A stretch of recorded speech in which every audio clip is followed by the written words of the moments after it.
آپ سے ذرا آغاز کر لیتے ہیں اختیار صاحب. بڑا ایک آپ یہ دیکھیں کہ پاکستان کی اپنی جگہ کوششیں جاری ہیں، لیکن ایک ریسنٹ ڈیولپمنٹ جو ہوئی وہ یہ ایک تو یہ ہم سن رہے تھے کہ وہ زمینی ایک طرح سے ایک لشکر کشی کرنے کا بھی ارادہ رکھتے ہیں، اور دوسرا یہ ہے کہ ایک شخصیت کمال خرازی ان کو ٹارگٹ کیا گیا ہے، اور علی لاریجانی کے بعد یہ وہ شخصیت ہیں جو بیسکلی میڈییٹ کر رہی تھیں اور وہ مذاکرات کی ٹیبل پر بٹھا سکتے تھے. تو دیٹ انڈیکیٹس کہ مذاکرات کو سبوتاج کرنے کی کوشش کی جا رہی ہے. ویدر اسرائیل ایسا کر رہا ہے، امریکہ ایسا کر رہا ہے، کوئی تو ایسا کر رہا ہے، آپ کو کیا نیت دکھائی دیتی ہے؟ بسم اللہ الرحمن الرحیم. بہت شکریہ اشفاق ستی صاحب.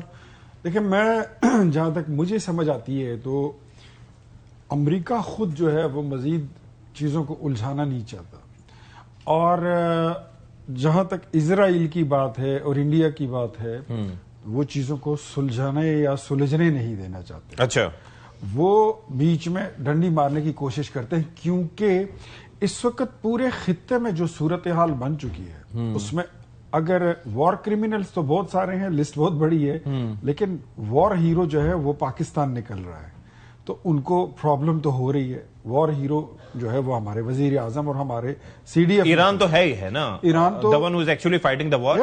ہم میڈیشن کے وار کی بات کر سکتے ہیں. اس وقت جو میڈیشن کا آپ کا کردار ہے اور پوری خطے میں آپ نے جو لوگوں کو اپنی طرف اٹریکٹ کیا ہے، جو عزت آپ کو اللہ نے دی ہے، تو وہ آپ کے دشمنوں سے، پاکستان کے دشمنوں سے سنبھالا نہیں جاتا، ان سے ایک آنکھ وہ نہیں پاتا.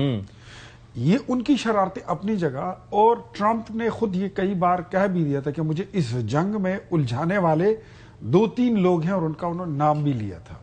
اب اس طرح ایڈے تسی کاکے، اچھا ٹھیک، انہوں نے الجھا دیا، آپ الجھ بھی گئے. ہاں، یہ ہوتا ہے بہرحال، پھر ایسا ہی ہوتا ہے نا، دوسرے کے سر بھی تھوپا جاتا ہے.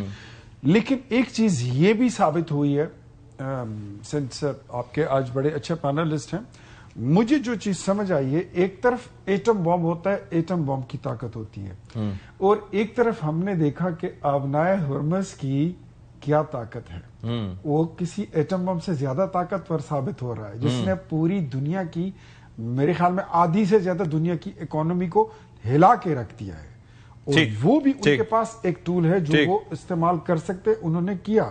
سو مجھے جو لگتا ہے تو امریکہ کو اس وقت میڈییشن کے علاوہ، ڈائیلاگ کے علاوہ کوئی دوسری تیسری آپشن سوٹ نہیں کرتی. ٹھیک ہے، آئی گاٹ یور پوائنٹ.